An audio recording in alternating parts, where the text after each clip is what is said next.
Hello aspirants, welcome to Limba classes.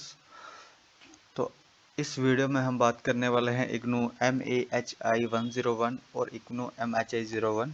एक ही बात है, एक ही कोड है, बस सेमेस्टर वाइज वालों का 101 कर दिया है और बाकी बच्चों का 01 जो एनुअली जो एग्ज़ाम होता था आपको पता है उसके लिए। तो इसके अंदर जो टॉपिक हम पढ़ने वाले हैं वो है करीमी व्यापारी, मुगल काल का एक विशेष व्यापारी वर्ग। ये इग्नू MHI 01 का बहुत ही इंपॉर्टेंट टॉपिक है, आपके एग्जाम्स के लिए भी इम्पोर्टेंट है, तो इसको हम कवर करते चलेंगे। तो करीमी व्यापारी था, ये बहुत करीमी व्यापारी एक्चुअली बहुत ही इंपॉर्टेंट एक ट्रेड ग्रुप था, जो कि उस समय मुगल काल के टाइम पे इनका थोड़ा ज़्यादा विकास हुआ था। ठीक है, तो ये एक व्यापक और एक संगठित समूह था, एक बड़ा ऑर्गेनाइजेशन था। ठीक है, जो भारत से क्या करते थे, विदेशों में वस्तुओं का निर्यात करते थे। मतलब क्या करते थे, यहाँ से गुड्स को एक्सपोर्ट करते थे फॉरेन कंट्रीज में। और जो गुड्स होती थी, जो वस्तुएं होती थी, जनरली कौन सी होती थी, वस्त्र मतलब कपड़े, मसाले, स्पाइसेस, रत्न, धातुएं, हर्षल मतलब जो हैंडीक्राफ्ट्स वगैरह है, कुछ मेटल्स थे, ठीक है, ऑर्नामेंट्स थे, स्पाइसेस थे और क्लोथ्स वगैरह इसका एक्सपोर्ट करते थे। ठीक है, इन व्यापारिक गतिविधियों में कुछ विशिष्ट व्यापारी समूह थे। ये भी मतलब ये करीमी व्यापारी की ही बात कर रहा है। ये बहुत ही ज़्यादा क्या था, एक एमिनेट था और बहुत ही इफेक्टिव ग्रुप था। ठीक है, इनका बहुत ही ज़्यादा वर्चस्व था, जो ये भारत से क्या करते थे कि वस्तुओं को एशिया में और इजिप्ट में, अरब में और फारस के साथ ये व्यापार करते थे। इतना समझ में आया आपको? थोड़ा सा इजी लैंग्वेज में समझाने का ट्राई कर रहा हूँ कि एक बड़ा सा ऑर्गेनाइजेशन था और वो क्या करते थे, इंडिया से जो गुड्स वगैरह थे, जो कि ज़्यादातर क्या होते थे कि कपड़े हो गए, मसाले वगैरह, हैंडीक्राफ्ट, उसको क्या करते थे, इंडिया से एक्सपोर्ट करते थे। कौन सी कंट्री में ज़्यादातर करते थे? ये वेस्टर्न एशिया में और इजिप्ट, अरब और फारस में ये करते थे। ठीक है, और ये करीमी जो करीमी व्यापारी वर्ग है, उसका नामकरण मिस्र के उस क्षेत्र के नाम पे हुआ था जिसे करीम कहा जाता है। कि इजिप्ट में एक एरिया है, उसका नाम है करीम। तो उसके बेस के ऊपर इनको करीमी व्यापारी कहने लगे। ठीक है, और करीमी व्यापारी का जो संबंध है जनरली कहाँ से था, इजिप्ट से था और अरब देशों से था। और वे अपने विशिष्ट व्यापारिक संगठन और व्यवसायिक कुशलता के लिए विख्यात थे। बहुत ही ज़्यादा ये एफिशिएंट थे, इनका एक पर्टिकुलर ऑर्गेनाइजेशन था और ये क्या ना, वोकेशनल एफिशिएंसी के लिए जाने जाते थे। ये व्यापारी समूह भारतीय उपमहाद्वीप और पश्चिम एशिया के बीच में व्यापारिक संबंधों को मजबूत बनाए रखने में बहुत ही ज़्यादा एक इम्पोर्टेंट रोल निभाते थे। और मुगल एम्पायर जब था, मुगल शासन काल चल रहा था, तब ये बहुत ही एक बड़ा ऑर्गेनाइजेशन बन गया था, बहुत ही ज़्यादा एक संगठित रूप हो गया था, एक विस्तृत हो चुका था। इसके अंदर जो कंट्रीब्यूशन था वो करीमी व्यापारियों का था। इसके माध्यम से मुगल साम्राज्य न केवल विदेशी मुद्रा अर्जित करता था, बल्कि अंतर्राष्ट्रीय स्तर पर अपनी उपस्थिति को भी मजबूत बनाए रखता था। मतलब जो मुगल साम्राज्य था, मुगल काल के दौरान व्यापारी वर्ग का वर्चस्व हुआ, उन्होंने वस्तुओं का निर्यात किया। और जब हम किसी चीज़ को बेचेंगे तो क्या कहते हैं, अब एक बहुत ही सिंपल सा कॉन्सेप्ट है इकोनॉमिक का, है ना, इम्पोर्ट एक्सपोर्ट। अगर मान लो मैं इंडिया से कोई वस्तु को बेच रहा हूँ फॉरेन में, ठीक है, अमेरिका बेच रहा हूँ, या फिर इस कॉन्टेक्स्ट में देखो तो इजिप्ट बेच रहा हूँ, तो या फिर पश्चिम एशिया बेच रहा हूँ, तो वहाँ देश की वो कैसे, मुझे मेरे को कुछ ना कुछ मिलेगा ना। अगर मैं कोई सामान दूंगा, कोई वस्तु बेचूंगा, तो वो मेरे को करेंसी देंगे या कोई वस्तु देंगे। लेकिन जो करेंसी है, उस समय वो उस देश की करेंसी इंडिया में आते थे, मतलब कि जो फॉरेन करेंसी है वो बढ़ने लगी थी इंडिया में, और ये एक अच्छी बात थी। ठीक है, व्यापारिक गतिविधि और वस्त्रों का व्यापार। करीमी व्यापारी मुख्य रूप से कपड़ा में बता चुका हूँ कि किसका ये मतलब क्या ट्रेड में क्या वस्तुएं थी, जो मेन जो वस्तुएं थी जिसके आधार पर व्यापार होता था, तो वो थे क्लोथ्स थे, स्पाइसेस थे, मेटल्स थे, ठीक है, परफ्यूम्स वगैरह, जो सुगंधित पदार्थ थे, रत्न थे, ये सब थे। भारत से इन सामग्रियों को फारस, तुर्की, अरब और इजिप्ट तक ले जाया जाता था, जहां इनकी मांग थी। देखो, जब ट्रेड होता है उसका एक बेसिक कॉन्सेप्ट होता है डिमांड एंड सप्लाई।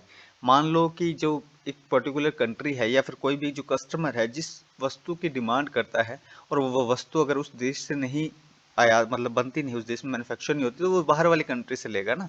तो वो जो भी प्रोड्यूसर उस डिमांड को पूरा करेगा, ठीक है, वही तो वहां से तो आएगा। मान लो कि किसी को स्पाइसेस चाहिए थे, कोई और कंट्री उस चीज को फुलफिल नहीं कर पा रही थी, इंडिया फुलफिल कर पा रहा था, तो इंडिया क्या करता था, एक्सपोर्ट करता था अपने स्पाइसेस का उस पर्टिकुलर कंट्री में।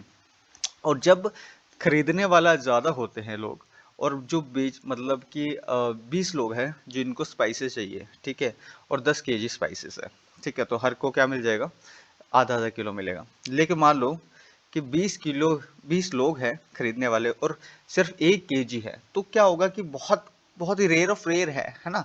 तो मतलब वो उसकी डिमांड डिमांड बहुत है लेकिन सप्लाई नहीं हो रही है, तो इन्फ्लेशन आ जाता है। तो यही सब जो कॉन्सेप्ट है बेसिक इकोनॉमी का, आपको थोड़ा बहुत पता होना चाहिए। तो यही बता रहे थे कि जो स्पाइसेस वगैरह जो है ना, उस समय इंडिया में बहुत डिमांड थी बाहर वाली कंट्रीज में, क्योंकि वो इंडिया के अंदर बहुत ही अच्छे मात्रा में होता था, अच्छी क्वांटिटी में होता था, उसकी क्वालिटी भी अच्छी होती थी। तो जो स्पाइसेस हो गए, कपड़े हो गए, तो ये इंडिया क्या करते थे, एक्सपोर्ट करते थे फारस में, टर्की में, अरब में और इजिप्ट में, जहाँ इनकी डिमांड बहुत ज़्यादा थी। विशेषकर भारतीय रेशमी और सूती कपड़े जो बेहतरीन गुणवत्ता के होते थे, अरब और इजिप्ट के बाजारों में बहुत लोकप्रिय थे।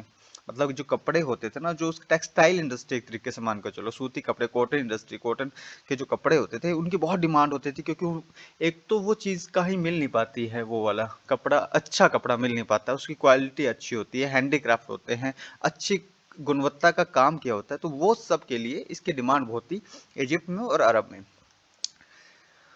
करीमी व्यापारी का व्यापारिक नेटवर्क और प्रबंधन कौशल स्तर उच्च उच्च स्तर का था। देखो, जब आप किसी चीज को बनाते हो ना, उसकी क्वालिटी तभी अच्छी होती है जब उसको आप मैनेजमेंट कर पाते हो, उस आपके अंदर उससे रिलेटेड एक स्किल होती है, उस चीज को एक पर्टिकुलर आपका नेटवर्क है, एक आपकी टीम है, 50 लोगों की, 100 लोगों की टीम है, जो एक पर्टिकुलर उनका एक टारगेट है जिसको वो फुलफिल कर रहे हैं। अब 50 लोगों की टीम है जो हैंडीक्राफ्ट का काम कर रहे हैं, वो अच्छे 10 साल 20 साल का एक्सपीरियंस है, वो काम किए जा रहे हैं।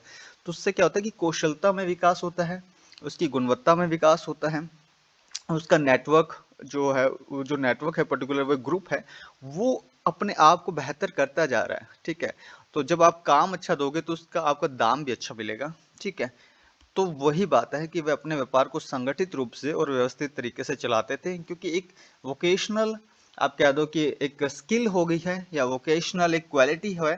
ठीक है, तो वो सब चीजें साथ लेकर चल रहे थे, एक व्यावसायिक शिक्षा, व्यावसायिक गुणवत्ता, व्यावसायिक कामगारों की एक संगठन के रूप में एक काम करना, ये सब तरीके से ये चीजें बढ़ी। ठीक है, फिर है मुगल शासन का संरक्षण। देखो, जब कोई, एक बात आप मान के चलो, जब भी कोई आप चीज स्टार्ट करते हो तो क्या होता है कि कुछ लोग होते हैं आपकी लाइफ में, आप मान के चलो, एक बहुत ही बेसिक एग्जांपल से समझा रहा हूँ, अगर आप कोई अपनी जिंदगी में अपना एक, आपको कोई उद्देश्य है या फिर आप कोई मोटो है कि मुझे ये चीज करना है अपनी लाइफ में, मुझे कुछ एग्जाम क्रैक करना है, मुझे ऑफिसर बनना है, या मेरे को अपना बिजनेस करना है, तो वहां पर आपको दो टाइप के लोग मिलेंगे।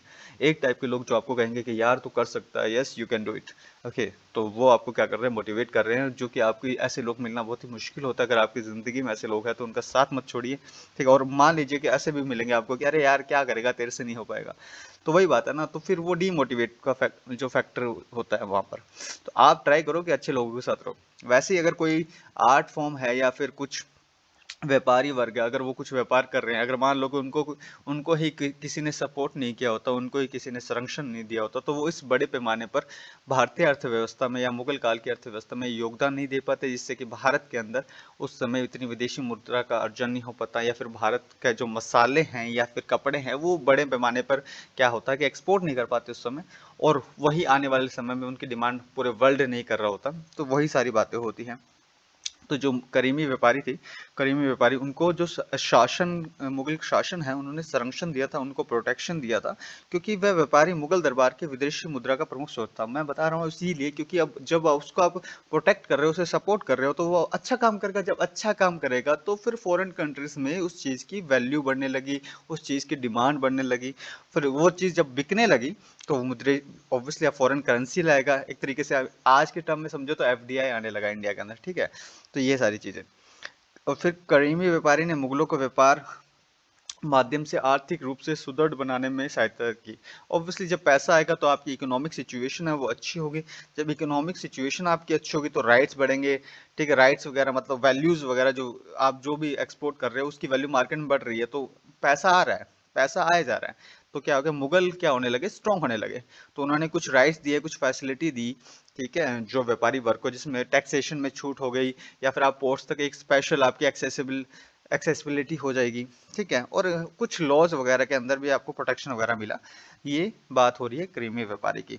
तो ऑब्वियसली अगर मुगलों को फायदा पहुंचा रहे थे कहीं ना कहीं करीमी व्यापारी, तो करीमी व्यापारियों को भी कुछ विशेषाधिकार या छूट मिल रही थी। मुगल शासन ने करीमी व्यापारियों की व्यापारिक गतिविधियों को केवल प्रोत्साहित ही नहीं किया, बल्कि उन्हें सुरक्षा भी दी, प्रमोट भी किया, सिक्योरिटी भी दी, और ये व्यापारी समूह संकट के समय जब रेवेन्यू प्रदान कर राज्य को सहारा भी देते थे। मतलब कि मान लो कि एक ऐसी सिचुएशन आ गई जहां पर थोड़ा रेवेन्यू का थोड़ा सा क्राइसिस चल रहा है, तो इन्होंने कहा अरे यार टेंशन फिकर नॉट, हम हैं, हम आपको थोड़ा सपोर्ट करेंगे।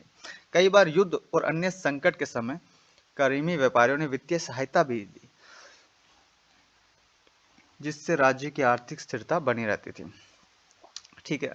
फिर है करीमी व्यापारी की विशेषता और प्रभाव। करीमी व्यापारी अपने व्यवसाय में उच्च नैतिकता और अनुशासन का पालन करते थे। इनके बहुत ही हाई, क्या कहते हैं उसे, एथिकल वैल्यूज होती थी, डिसिप्लिन होते थे।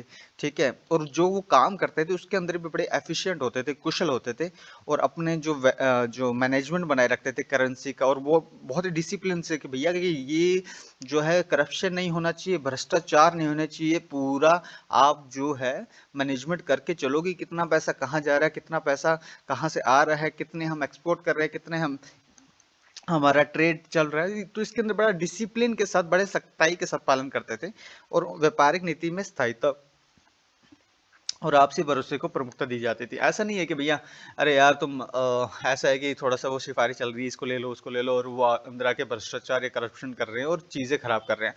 तो बड़ा ही ज़्यादा ही डिसिप्लिन मैनर था, और स्टेबिलिटी को ये थोड़ा प्रायोरिटी देते थे, और ये जो ट्रस्ट को है वो प्रायोरिटी देते थे उसको, जिसके कारण उनके संबंध अन्य देशों के व्यापारी और शासक के साथ भी अच्छे थे।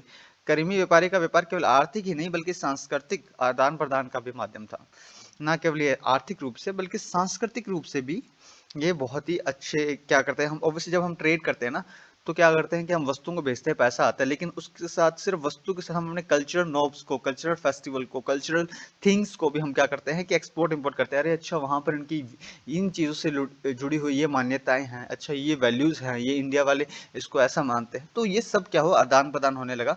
इनके माध्यम से भारत के वस्त्र, कलात्मक वस्तुएं और अन्य सांस्कृतिक प्रतीक दुनिया के अन्य हिस्सों में भी पहुंचते थे।